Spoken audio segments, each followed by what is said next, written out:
ভারত পাকিস্তানের যে যুদ্ধ সেই ঝামেলাটা শুরু হওয়ার সাথে সাথেই কিন্তু পিএসএল এবং আইপিএল বন্ধ হয়ে গেছিল। এটা আমরা সবাই জানি।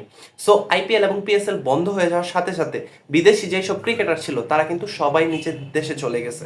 এখন তারা পরবর্তীতে পরবর্তী যে ম্যাচগুলা আইপিএল এর বাকি আছে বা পিএসএল এর বাকি আছে সেই ম্যাচগুলা সব বিদেশি প্লেয়াররা অ্যাভেলেবেল থাকতে পারবে কিনা সেটা নিয়ে সবচেয়ে বড় একটা প্রশ্ন উঠে গেছে। এখন দেখেন আইপিএল এর ইস্যুতে যদি আসি, সেই ক্ষেত্রে আরসিবিতে জশ হাজলেউড আর অ্যাভেলেবেল থাকতেছে না, এই ধরনের একটা নিউজ কিন্তু আমরা পাইছিলাম।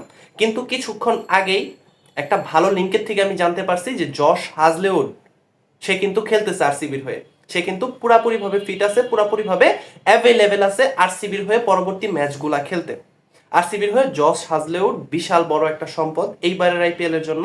এখন সে যদি এই ঝামেলার পরে আর না খেলতে পারতো বা সে যদি জাতীয় দায়িত্বে চলে যেত বা আইপিএলটা যদি তার মিস হয়ে যেত, সেক্ষেত্রে আরসিবির জন্য অনেক বড় মাইনাস পয়েন্ট থাকতো এটা।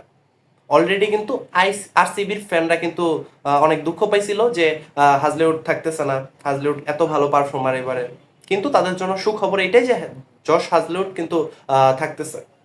যাই হোক, আরসিবির জন্য শুভকামনা। আশা করি আরসিবি কোয়ালিফাই করতেছে এবং ফাইনাল খেলতেছে। ফাইনাল খেলে আরসিবি সেই চির প্রতীক্ষিত আইপিএল ট্রফিটা পাইতেছে।